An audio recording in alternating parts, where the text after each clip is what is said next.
سلام نعاكم تخاتلتي قرية برودكشن نلوم دما مغتسلتا نايتو كل معلتي سرحنا زغرب لكم ناي باز روم فان نفاس ويكا اكزوست مسحابي نفاس تسرح زتفلالي عينت تقم زلوا ويكا زتفلالي عينت حسة زلوا عينت نبرت كوينا أباز رومنا إنستال جرنا بتحدي سبيكر زلوا موسيقى سمعنا مزمور سمعنا دست بلنا موسيقى سمعنا خنت كمل نخيل بتحدي دما نفاس ناي شتا زخونة ويكا حفا ستيم ناي باز رومنا ندق توصلنا إكزوست فان زلوا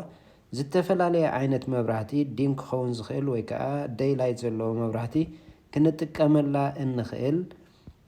ኣብ ሓደ ቦታ ብዙሕ ዝተፈላለዩ ዓይነት ዘለዎ መሳርሒታት ሒዘልኩም መፅእ ኣለኹ ክሳብ መወዳእታ ምሳይ ሓቢርኩም ክትፀንሑ ብምዕዳም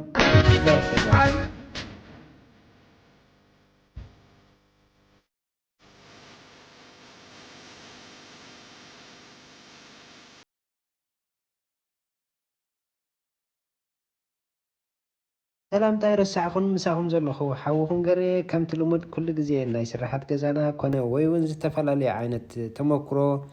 ፍልጠትን ዘለዎም የሕዋትና እንዳዓደምኩ ዘቕርበልኩም መደብ እዩ ኣብዚ ቻነል እዚ ብስፍሕ ዝበለ ድማ ኣነ ድማ ሓደ ካብቲ ሞያዊ ስርሐይ ዝጥቀመሉ ወይ ከዓ ዝሰርሖ ስራሕ ቢፎር ኤንድ ኣፍተር ወይ እውን ዓይነታት መሳርሒ ዝጥቀመሎም ናባኹም ሼር ዝገብረሉ ቻነል እዩ እምበር ናይ ሎሚ ሒዘልኩም መፅእ ዘለኹ ልካ ከምቲ መኽፈቲ ዝረኣኹሞ እዚኣ ኤግዞስት ፋን መብራህቲ ብሉቱዝ ስፒከር ዘለዋ ናይ ንፋስ መስሓቢ ናይ ባዝሩም ክንጥቀመላ ንኽእል ኢና ወይ እውን ኣብ ላውንድሪ ሩም ኢንስታል ጌርና ንኩሉ ክንጥቀመላ እንኽእል ዓይነት መብራህቲ ወይ ከዓ ፋን መስሓቢት እያ ማለት እዩ ልክዕ ከምዚ ንሪኣ ዘለና እዚኣ ፋን እዚኣ እቲ ኣብ ገዛና ኩሉ ግዜ ገሊኡ ምስ መብራህቲ ክንውላዕ ከለና ናይ ባዝሩምና ብሓንሳብ እቲ ኤግዞስት ፋንን እቲ መብራህትን ብሓንሳብ ዝውላዓሉ ኣጋጣሚታት ኣሎ ካብ ኢንስታሌሽን ከምኡ ይግበር እሱ ድማ ከምኡ ክንጥቀም ከለና ድማ ንሓንሳብ እቲ ድምፂ ናይቲ ፋን ኣዝዩ ረባሺ ወይ ከዓ ብርቱዕ ድምፂ ይኾነና እሞ ኣብቲ ግዜ ንጥቀመሉ ኣብ ባዝሩም ንፀንሓሉ ግዜ ረባሺ ዝኾነ ድምፂ ንሰምዕ ማለት እዩ እሱ ሓደ ካብቲ ፍልልያት ሓደ ኣብቲ ፍልልያት ዋጋ ልክዕ ፍልልያ ኣለዎ እቲ ዝተሓተ ዋጋ ክንገዝእ ከለና ወይ ከዓ እቲ ንገዝኦ ዓይነት ንብረት ቅድሚ ምግዛእና ክንሪኦ ወይ ከዓ ክነስተብህለሉ ዝግባአና ነገር እንድሕር እቲ ስፒድ ናይቲ ፋን መስሓቢ ወይ ከዓ እቲ ድምፂ ናቱ ክሳብ ክንደይ ከም ዘለዎ ይሕብረና እዩ ኣብቲ ናቱ ባኮ ወይ ከዓ ኣብቲ ኢንስትራክሽን ማለት እዩ ሶ እዚኣ ልክዕ ከምዚ ንሪኣ ዘለና ሞር ሞደሬት ዝኾነት ኮይና ናይ ንፋስ ወይ ከዓ ስቲም ዝኾነ እውን ናይ ባዝሩምና ሽታ ዘሎ ንደገ እተውፃልና ዓይነት መሳርሒት እያ ማለት እዩ እዚኣ ኢንስታል ክንገብራ ከለና እንድሕር ኣብ ናይ ቀደም ቦታ ኣለና ኮይኑ ነቲ ናይ ቀደም ኣውፂና ኣብቲ ናታ ቦታ ክንትከኣ ንኽእል ኢና እንድሕር ዘይብሉ ኮይኑ ድማ ልክዕ ሓድሽ ኢንስታል ጌርና በቲ ናቱ ሳይዝ ቀዲድና ኣብቲ ሲሊናትና ከምኡ ድማ ንደገ ዝወፅእ ናይ ቱቦ ወይ ከዓ ከምዚ ኣሉሚንየም ዝመስል ንደገ ዝወፅእ ካብቲ ፋን ተቐቢሉ ንደገ ዘውፅልና የድልየና ማለት እዩ እንድሕር ሓድሽ ዘይፀንሖ ኮይኑ ናይ ቀደም ዘይነበረ እንድሕር ኮይኑ ከምኡ የድልየና እዩ እንድሕር ናይ ቀደም ነይሩ ኮይኑ ከዓ ልክዕ ኣፍታ ናይ ቀደም ቦታ ከዓ ሪፕሌስ ክንገብራ ኢና እዚኣ ልክዕ ከምዝሪኣ ዘለና ናቱ ኮማንድ ወይ ከዓ ናቱ ስዊች ኣለዎ ምስኡ ዝመፅእ ገሊኡ እውን ዘይብሉ ኣሎ ዲፐንድስ ከመይ ዓይነት ንገዝእ ማለት እዩ እዚኣ ናይ ናይት ሙድ መብራህቲ ኣለዋ ከምኡ ድማ ናይ ደይ ላይት ኣሎ ናይ ፋንካ ኣለዎ ማለት እዩ ስለዚ እዚ ንሪኦ ዘለና ማለት እዩ ፍሉይ ዝገብሮ ነገር እንድሕር ሃልዩ ካብቲ ናይ ካልእ እቲ ድምፂ ሓደ ትሕዝ ዝበለ እዩ ብካልእ ድማ ዝበለፀ ነገር ከዓ ናቱ ኮንትሮል ስዊች ኣለዎ ናይቲ መብራህቲ ናይቲ ፋን ሙዚቅ ማለት እዩ ኣብዚ ደለናዮ ግዜ እቲ ዝመረፅናዮ ዓይነት መብራህቲ ወይ ከዓ እቲ ንደልዮ ብሉቱዝ ከዓ ኮኔክት ጌርና ምስ ቴሌፎንና ኮነ ምስ ኮምፒተርና ኣብዚ ደለናዮ ግዜ ክንሰምዓሉ ንኽእል ማለት እዩ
እምበር እዚ ልካ ከምዚ ትረአናዮ ኣብ ናይ ባዝሩም ሪኖቬሽን እዩ ነይሩ። ሪኖቬሽን ክንብል ከለና ድማ ምሕዳስ ወይ ከዓ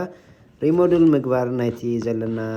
ገዛማ ወይ ዝኾነ ቦታ ክኸውን ይኽእል እዩ ማለት እዩ። እዚ ንሪኦ ዘለና መንደቑ ዎል ፔፐር ኮይኑ እቲ ናይ ቀደም ዝነበረ መብራህቲ እውን ልካ ከምዚ ንሪኦ ዘለና እቲ ቶይለት ክንቅይሮ ኢና ሓድሽ ሪፕሌስ ክንገብሮ ማለት እዩ። እዚ ሲንክ ንሪኦ ዘለና እውን ናይ ኦልድ ስታይል ወይ ከዓ ናይ ቀደም ስታይል ኮይኑ በቲ ናቱ ሜጀርመንት ተሰሪሑ ወይ ከዓ ካስተም ኮይኑ ዝተሰርሐ እዩ ማለት እዩ። ንሕና ክንገብሮ መዲብና ዘለና እዚ ዎል ፔፐር ዘለዎ ቀሊጥና ዊንዶው ክንቅይሮ ኢና። ከምኡ ድማ እዚ ናይ ቶይለት እውን ሓድሽ ቶይለት ክንቅይረሉ ኢና። እሱ ድማ ምስቲ መፂእ ዘሎ ሞደሬት ዝኾነ ሕጂ ናይ ቶይለት ፍላሽ ዝገብር መሕፀቢ እውን ኢንስታል ክንገብረሉ ኢና። ምናልባት እሱ ንበይኑ ክሰርሓልኩም እየ እዚ ክንቅይሮ ዘለና ማለት እዩ። እቲ ቫኒቲ ናይ ቀደም ዝነበረ ፈርኒቸር ማለት እዩ። ንሱ ምስታ ልክዕ ቦታ ዘላቶ ከዓ ካስተም ኮይኑ ዝተሰርሐ ቦታ እዩ ነይሩ ማለት እዩ። ምስቲ ናይ ሕጂ ንቕይሮ ዳብል ሲንክ ይበሃል። እዚ ዳብል ሲንክ ከዓ ክልተ ሲንክ ኣለዎ ኣብ ሓደ ክንሱ ክልተ ሲንክ ብሓደ ኣጋጣሚ ክንጥቀመሉ ንኽእል ማለት እዩ። ቀዳምነት ክንገብሮ ዘለና ነገር እንድሕራልዩ እቲ ናይ ማይ ቫልቭ ማይ ክንዓፅዎ ኣለና ቅድሚ ዝኾነ ስራሕ ምስራሕና። ምክንያቱ ማይ ከይዓፀና እቲ ኣልዮ ፈርኒቸር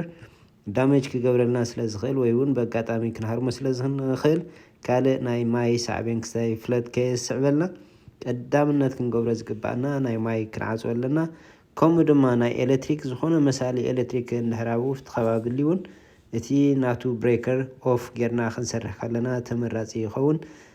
እዚ እምበኣር ልክዕ እቲ ሳይዝ ናቱ ቁሩብ ካብቲ ዘምፃናዮ ካስተም ስለ ዝነበረ ፊት ክገብረልና ይከኣለን። እቲ ክንገብሮ መሪፅና ዘለና ግን ኣጋጣሚ እያ እቲ ናይ ቀደም ዎል ዘሎ ካብኡ ቦታ ወሲድና እዛ ሕጂ ምፂናዮ ዘለና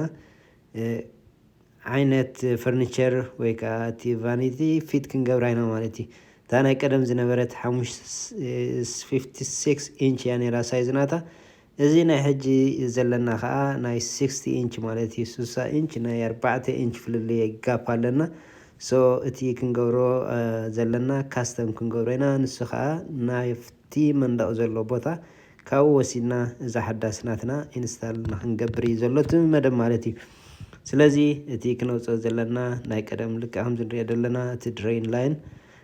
ናይ ክልቲኡ ሲንክ ኣብ ሓደ ኮኔክት ዝኸውን እቲ ናይ ማይ ላይን ድማ ልክዕ ከምቲ ንሪኦ ዘለና ብውሽጢ ብመንደቕ ነናቱ ኣለዎ ማለት እዩ። እንድሕር እቲ ናትና ማይ ሓደ ጥራይ ወይ ከዓ ብሓደ መወልዒ ጥራይ ኮይኑ እቲ ንሕና ንደልዮ ዘለና ሲንክ ከዓ ዳብል ሲንክ እንድሕር ኮይኑ ናይ ግድን ካልኣይ ማይ ላይን ከድልየና እዩ። እቲ ድሬን ላይን ከዓ ኣብ ሓደ ኮኔክት ክንገብሮ ንኽእል ኢና በቲ ውሽጢ ካቢኔት ወይ እውን ብመንደቕ ዝወፀ እንድሕር ኮይኑ ከዓ ሞር ተመራፂ ይኸውን ማለት እዩ። እዚኣ ዘላትና ግን ኣብ ሓንቲ ድሬን ስለ ዘላ ክልትየን ኣብ ሓንቲ ኮኔክት ክንገብረን ኢና ማለት እዩ። ስለዚ እቲ ዝገበርናዮ ነገር እንድሕራልዩ ቀዳምነት ማይ ክዕፀ ዘለዎ ማይ ዓፂና ኢና እቲ ዘሎ ናይ ዴሞ ምግባር ምፍራስ ማለት እዩ። እዚ ሲንክ እዚ ልክዕ ከምቲ ናይ ቀደም እቲ ካስት ኣይረን ዝበሃል ወይ ከዓ ሓፂን ሲንክ ናይ ቀደም ዝነበረ ሎሚ ሞስትሊ እንድሕር ክንረኽቦ ኮይና ከምዚ ዓይነት ዳርጋ እንዳጠፍአ ዝመፀሉ ዘሎ እዩ ማለት እዩ። ሕጂ ዘሎ እቲ ማርሞ ወይ ከዓ ሰራሚክ ዓይነት ወይ እውን ከምዚ ፋይበር ዝኾነ ንብረት እዩ ዘሎ። እዚ ግን ልክዕ ክንሪኦ ከለና ናይ ቀደም ካስት አይረን እቲ ሓፂን ሲንኪ ነይሩ ማለት እዩ ሶ እዚ አሊና እቲ ናይ ሕጅን ደሎ ከዓ እቲ ዕንጨይቲ ዝነበረ ካውንተርቶፕ ብናይ ግራናይት ዘለዎ ወይ ከዓ እቲ ናይ ማርሞ ዓይነት ዘለዎ ብከምኡ ሪፕሌስ ክንገብሮ ኢና ፅቡቅ ነገሩ ንሱ እንታይ እዩ ማይ እንድሕር ዝኾነ ፈሲስና ክጥልቂ ወይ ከዓ ክባላሾ ስለ ዘይክእል ኣብኡ ፍልልያት ኣለዎ እዚ ናይ ካውንተርቶፕ ናይ ቀደም ግን ያ እቲ ዕንጨይቲ ስለ ዝነበረ ዝኾነ ማይ ዝፈሰና ናብኡ ሳግ ገይሩ ክብስብስ ዝኽእለሉ ኣጋጣሚታት እውን ኣለዎ ማለት እዩ ስለዚ እዚ እቲ ናይ ቀደም ምስ ኣለናዮ እዚኣ ልክዕቲ ሓዳስ ናትና በቲ ካስተም ዝገበርናዮ ኢንስታል ምስ ገበርናዮ ማለት እዩ ካብቲ ካልእ ፍሉይ ዝገብራ ናይ ግራናይት ካውንተርቶፕ ኣለዋ ኤክስትራ ድሮወርስ ኣሎ ከምኡ ድማ ኣብ ናቱ ማዕፁ እውን ዝተፈላለየ ንብረት ክነቕምጠሉ እንኽእል ዓይነት ቫኒቲ ማለት እዩ ሶ ዳብል ሲንክ 3 ድሮወርስ 4 ድሮወር ኣክቹዋሊ እንደን ክልተ ማዕፁ እውን ዘለዎ ካብቲ ካልእ ፍሉይ ዝገብሮ ነገር እንድሕር ሃልዩ ድማ እዚ ዝተፈላለዩ ዓይነት ንብረት ክነቕምጠሉ ንኽእል ናቱ ተመዛዝ ኣለዎ ማለት እዩ ከምኡ ድማ ተወሳኺ ናይ ሳምናዲ ናይ ዝኾነ ንብረት ብቐሊሉ ክነቕምጦ ንኽእል ኣብ ውሽጢ ናቱ እውን ናቱ ኤክስትራ ቻርጀር ወይ ከዓ ፕላግ ናይ ኤሌክትሪክ ዘለዎ ኮይኑ ዝኾነ ዓይነት ናይ ፀጉርና መመሸጢ ድዩ ሄር ድሬሰር ዝኾነ ነገር እውን ሄር ድራየር ኣብኡ ክንጥቀም ንኽእል ኢና ናይ ጨጉርና ናይ ፅሕሚ ዝኾነ መቑረፂ መቐምቀሚ ንጥቀመሉ ነገራት ኣብዚ ቻርጅ ክንገብሮም ንኽእል ኣብ ላዕሊ ነፃ ኮይኑ ዝኾነ ንብረት ኣብ ላዕሊ ዝረአ ኣይክህልን እዩ ማለት እዩ ስለዚ ከምዚ ዓይነታት ስራሓት ክትርእዩ ምስ ትደልዩ ገሬ ፕሮዳክሽን ኣብ ኣነ ዘቕርቦ መደባት እዩ ናይዛ ብሉቱዝ መብራህቲ ፋን ዘለዋ ዘረኣኹኹም ድማ ናታ ተገዲሰኩም ሰባት እንድሕር ኣለኹም ኣብ ናይ ቦታ ዲስክሪፕሽን ናታ ሊንክ ክገድፈልኩም እየ ካብኡ ብቐሊል ዝበለ መንገዲ ክትረኽብዋ ትኽእሉ ኢኹም ካልእ እንድሕር ሓጋዝን ጠቓምን ኮይኑ ረኺብኩሞ ክትኮኑ በዓል ሙሉእ ተስፋ ዘለኩም ሓሳብ ሃናፂ ርእቶ ድማ ኣብ ቦታ ኮመንት ፀሓፉለይ ኣነ በጣዕሚ ዝፍቅዶ ከቕርበልኩም ስለዚ ንሎሚ ሒዘልኩም ዝመፀኹ መደብ እዚ ነይሩ ኣብ ቀፃሊ ብካልእ ስራሓት ክሳብ ንራኸብ ሰላም ወሰናይ በብዘለኹሞ ሰላም ቅነ